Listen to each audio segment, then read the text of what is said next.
நான் இந்த தேசத்தின் காவலாளி, தேசத்தின் சொத்துக்களை யாரும் திருடி கொண்டு செல்லாமல் நான் காவலாளியாக இருக்கிறேன் அப்படின்னு சொன்னார். திரு மோடி அவர்கள் பிரச்சாரத்தை எங்கே தொடங்குவார்னு பார்த்தீங்கன்னா, பிரச்சாரத்தை மோடி தொடங்குறதே ஏதாவது ஒரு இந்து கோயிலில் தான் தொடங்குவார்.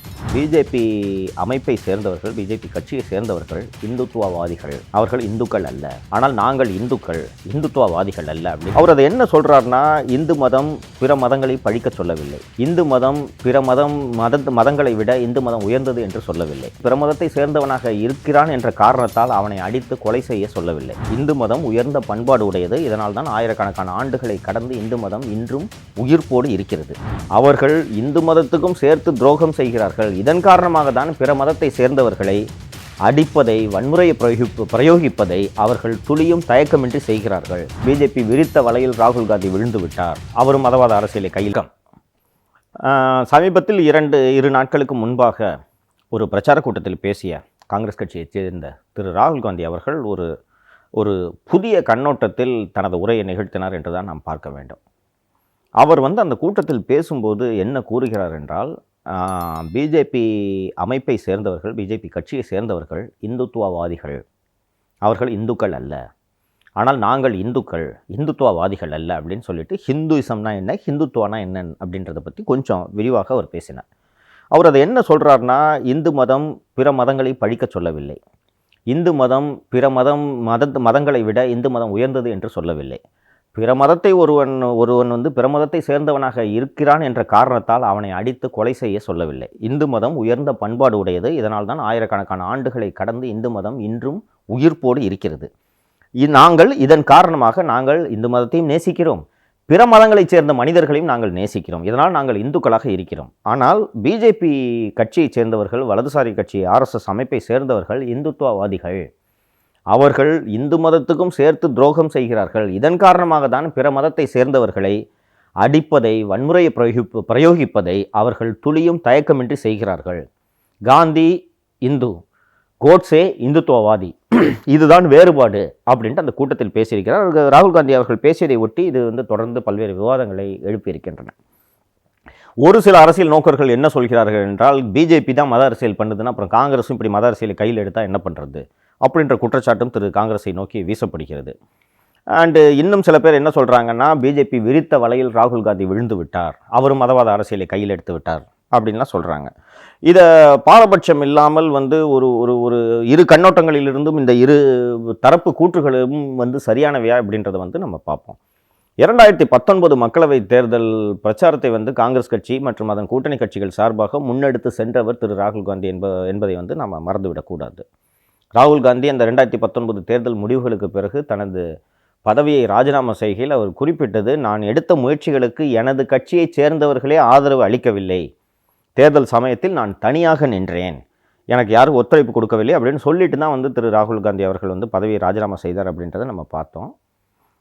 2019 ராகுல் காந்தி மற்றும் காங்கிரஸ் கட்சி முன்னெடுத்து சென்ற மிக முக்கியமான அந்த தேர்தலுக்காக அவர்கள் எடுத்து வைத்த மிக முக்கியமான ஒரு விவகாரம் என்னவென்றால், ரஃபேலில் நடந்த அந்த ஊழலை மிக முக்கிய மைய பொருளாக காங்கிரஸ் கட்சி தனது பிரச்சாரத்தில் முன்னெடுத்தது. அந்த பிரச்சாரத்தில் தான் ராகுல் காந்தி அவர்கள் சவுக்கிதார் சோர் ஹே, சவுக்கிதார்னா வாட்ச்மேன், காவலாளி என்று பொருள். மோடி அவர்கள் தனது பதவியேற்ற பிறகு தனது முதல் சுதந்திர தினம் அல்லது குடியரசு தினமா என்ற நினைவில் அந்த உரையில் மோடி அவர்கள் நான் இந்த தேசத்தின் காவலாளி, தேசத்தின் சொத்துக்களை யாரும் திருடி கொண்டு செல்லாமல் நான் காவலாளியாக இருக்கிறேன் அப்படின்னு சொன்னார். அவர் பயன்படுத்திய அந்த வார்த்தையை, சவுக்கிதார் என்ற அந்த வார்த்தையை பயன்படுத்தி ராகுல் அவர்கள் கடந்த 2019 மக்களவை தேர்தல் பிரச்சாரத்தில் சவுக்கிதார் சோர் ஹே, காவலாளி திருடனாக இருக்கிறார், ஏன்னா அந்த ரஃபேலில் நடந்த ஊழலில் மோடி அவர்களுக்கு தொடர்பு இருக்கிறது என்பதை அதைத்தான் மைய பொருளாக வைத்து காங்கிரஸ் இந்தியா முழுக்க பிரச்சாரத்தில் ஈடுபட்டது. தேர்தலில் பிஜேபி பெற்ற பிரம்மாண்டமான வெற்றி மற்றும் காங்கிரஸ் அடைந்த கடும் தோல்வி ஆகியவை இந்த ரஃபேல் விவகாரமோ சவுக்கிதார் சோர் ஹை என்ற இந்த பிரச்சாரமோ பிஜேபியின் மதவாத அரசியலுக்கு முன் எடுபடவில்லை என்பதை காங்கிரஸ் கட்சி மட்டுமல்லாமல் பிற அத்தனை கட்சிகளும் உணர்ந்திருக்கின்றன. திரு மோடி அவர்கள் பிரச்சாரத்தை எங்கே தொடங்குவார்னு பார்த்தீங்கன்னா, பிரச்சாரத்தை மோடி தொடங்குறதே ஏதாவது ஒரு இந்து கோயிலில் தான் தொடங்குவார். அண்டு நீங்கள் கடந்த முறை 2019 மக்களவை தேர்தல் பிரச்சார சமயத்தில் நீங்கள் பார்த்துக்கலாம், பல்வேறு கோவில்களுக்கு மோடி சென்றது, கங்கை ஆற்றில் அவர் நீராடியது, இந்த காட்சிகளை எல்லாம் தேசிய ஊடகங்கள் 24 மணி நேரமும் ஒளிபரப்பின. தேர்தல் பிரச்சாரத்தின் கடைசி நாள் அன்று திரு மோடி அவர்கள் தனது பிரச்சாரத்தை முடித்து கொண்டு கேதார்நாத் அந்த இந்த சிவத்தலத்தில் ஒரு குகையில் சென்று தியானம் செய்வது போன்ற புகைப்படத்தை அனைத்து ஊடகங்களிலும் வெளியாகுமாறு உறுதி செய்தான்றதை நம்ம மறந்துவிடக்கூடாது. ஸோ காங்கிரஸ் இப்போ திடீர்னு இந்து என்றால் என்ன, இந்துத்துவவாதி என்றால் என்ன என்று பேசுறதுக்கான காரணம், இந்த பிஜேபி முழுக்க மதவாத அரசியலை கையில் எடுத்துவிட்ட காரணத்தால் நாங்கள் மதச்சார்பு சக்திகள் என்று சொல்வதே இந்த இந்துத்துவ கொள்கையை மனதில் வைத்து பிரச்சாரத்தில் ஈடுபடுபவர்களுக்கு உதவியாக இருக்கிறது என்று காங்கிரஸ் கட்சி கருதுகிறது என்று தோன்றுகிறது. இதன் காரணமாகத்தான் ராகுல் காந்தி முக்கியமான உத்தரப்பிரதேச தேர்தல் பிரச்சாரத்தில் அந்த தேர்தலுக்கு சற்று முன்பாக இந்து என்றால் என்ன, இந்துத்துவவாதி என்றால் என்ன அப்படின்ற இந்த கருத்தை முன்னெடுத்திருக்கிறார். அந்த 2019 எலெக்ஷன் கேம்பெயினில் அந்த ரஃபேல் ஊழல் மற்றும் இந்த சவுக்கிதார் சோர்கை பிரச்சாரம் பெரிய அளவில் எடுபடாமல் போனதற்கான காரணம், நீங்கள் இந்த நகர்ப்புறத்தில் படித்தவர்கள், செய்தித்தாள் படிக்கும் வழக்கம் உள்ளவர்களுக்கு இந்த ரஃபேலில் என்ன ஊழல் நடந்திருக்கு அப்படின்றது தெரியும். 136 விமானங்கள் வாங்க வேண்டிய இடத்தில் வெறும் 36 விமானங்கள் வாங்குகிறார்கள், அதுவும் கூடுதல் விலை கொடுத்து வாங்குகிறார்ன்றது இவங்களுக்கு தெரியும். கிராமப்புறத்தில் இருக்கிறவங்ககிட்ட போய் இந்த மாதிரி ரஃபேலு காங்கிரஸ் கட்சி காலத்தில் 136 விமானத்துக்கு ஒப்பந்தம் போட்டாங்க, பிஜேபி வந்த உடனே திரு மோடி அவர்கள் தன்னிச்சையாக 36 விமானத்துக்கு போட்டுட்டாரு, காங்கிரஸ் கட்சி இந்தியாவின் பொதுத்துறை நிறுவனமான ஹிந்துஸ்தான் ஏரோநாட்டிக்ஸ் நிறுவனத்தோடு சேர்ந்து ஒப்பந்தம் போட்டது, பிஜேபி அரசு வந்த பிறகு ஹிந்துஸ்தான் ஏரோநாட்டிக்ஸ் லிமிடெடை அந்த ஒப்பந்தத்திலிருந்து நீக்கிவிட்டு திவாலான நிறுவனமான அனில் அம்பானியின் ரிலையன்ஸ் நிறுவனத்தை அந்த ஒப்பந்தத்தில் சேர்த்ததுன்ற விவகாரங்களெல்லாம் நீங்கள் கிராமப்புறத்தில் பெருமளவில் கல்வியறிவு இல்லாத மக்களிடம் எப்படி கொண்டு சேர்ப்பீர்கள்? இதெல்லாம் காங்கிரஸோட படுதோல்விக்கு அந்த காங்கிரஸின் பிரச்சாரம் மோடியோட வீச்சை குறைக்கவில்லை என்பதற்கான காரணமாக பின்னாளில் ஆய்வாளர்கள் தெரிவித்தனர். ஸோ இப்போ ராகுல் காந்தி இந்த ஹிந்துத்துவவாதி அப்படின்ற இந்த பிரச்சாரத்தை முன்னெடுத்திருக்கிறார். இது காங்கிரஸ் கட்சிக்கு வெற்றியை பெற்று தருமா இல்லையா அப்படின்றத தேர்தல் முடிவுகள் தான் நமக்கு உணர்த்தும். அதே நேரத்தில் ஏற்கனவே அவர்கள் கையாண்ட உத்தியான இந்த ரஃபேல், சவுக்கிதார் சோர்கை போன்ற விவகாரங்கள் தோல்வியை தழுவி இருக்கின்றன. அந்த மக்களவைத் தேர்தல், அதற்கு பிறகு நடந்த மாநில தேர்தல் முடிவுகள் நமக்கு உணர்த்தியிருக்கின்றன. ஸோ ஒரு இந்தியாவின் ஒரு மிக பழமையான கட்சியான காங்கிரஸ் கட்சி பிஜேபி போன்ற சக்திகளை வீழ்த்துவதற்கு அவர்கள் மதவாத அரசியலை கையில் எடுக்கும்போது நாங்களும் மதம் சம்பந்தப்பட்ட அரசியலை கையில் எடுக்கிறோம், ஆனால் மத வெறியை தூண்டும் அரசியல் அல்ல, நாங்களும் இந்துக்கள், எங்களை இந்துக்களின் விரோதிகள் போன்ற சித்தரிப்பதற்கு இவர்கள் முயற்சி எடுத்து வருகிறார்கள், ஆனால் நாங்களும் இந்துக்கள் தான், எங்களுக்கு எந்த மதத்துக்கிட்டையும் விரோதம் கிடையாது என்பதை நிறுவுவதற்காக தான் காங்கிரஸ் கட்சி இந்த லைனை அடாப்ட் பண்ணியிருக்கிறதா நம்ம புரிஞ்சுக்க முடியுது.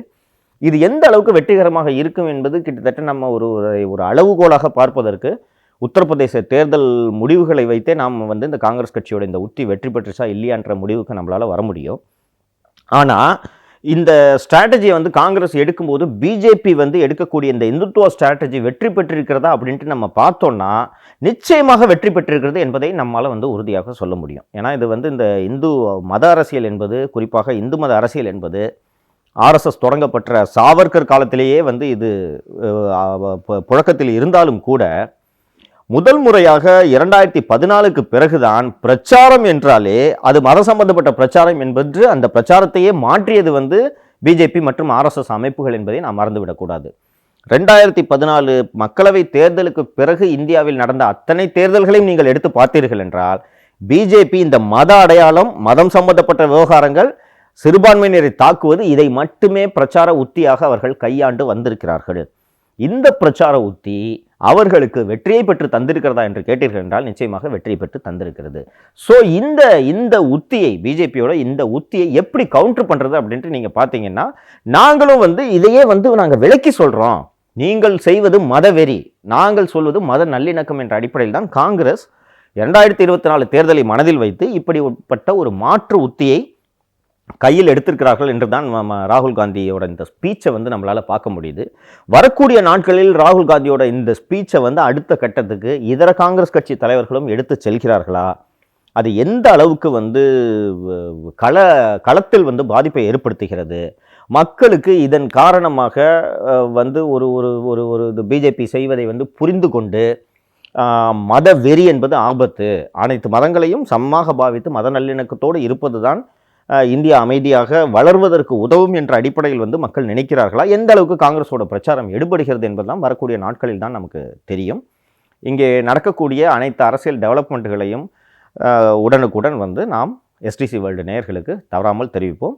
தொடக்கத்திலேயே குறிப்பிட்ட மாதிரி கொரோனா தொடர்பாக அரசு பிறப்பிக்கும் அனைத்து விதிமுறைகளை, உத்தரவுகளை தவறாமல் கடைபிடிக்க வேண்டும் என்று நேயர்களிடம் கேட்டுக்கொள்கிறோம். எஸ்டிசி வேர்ல்டு சேனலுக்கு தொடர்ந்து ஆதரவு அளித்து வருகிறீர்கள். சப்ஸ்கிரைப் செய்யுங்கள். இந்த வீடியோக்களை உங்கள் நண்பர்களிடம் பகிர்ந்து மேலும் எங்கள் சேனலுக்கு தொடர்ந்து ஆதரவு அளிக்குமாறு நேயர்களே அன்போடு கேட்டுக்கொள்கிறோம். நன்றி.